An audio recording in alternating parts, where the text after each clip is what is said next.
milango iko wazi kwa Florian Wirtz kuelekea Madrid. Inavyosemekana, tetesi zinasema hivyo, na Madrid wanataka kufanya swap deal na Liverpool. Kama Florian Wirtz ataachiliwa kwenda Madrid, Madrid nao watamwachia Rodrigo kuja Liverpool. Na nilishawahi kusema hapa, Florian Wirtz sio mchezaji mbaya. Nafikiri ni mfumo wa Arne Slot ndio unashindwa kukopa na uchezaji wa Florian Wirtz, au Florian Wirtz anashindwa kukopa na mfumo wa Arne Slot.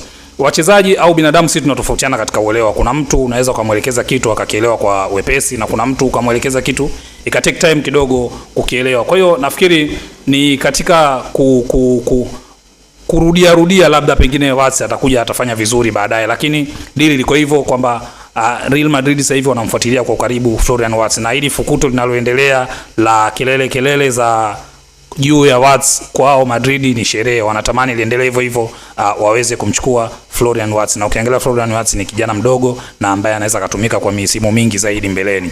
Kwa hiyo dili liko hivyo, Florian Wirtz anafuatiliwa kwa karibu na Real Madrid, na inawezekana msimu ujao kama mwenendo utakuwa sio mzuri na Liverpool wataamua kumfungulia milango, basi milango iko wazi, Real Madrid atapokelewa, na Real Madrid wako tayari kufanya swap deal la Rodrigo aje Liverpool, na Liverpool wawape Real Madrid Florian Wirtz.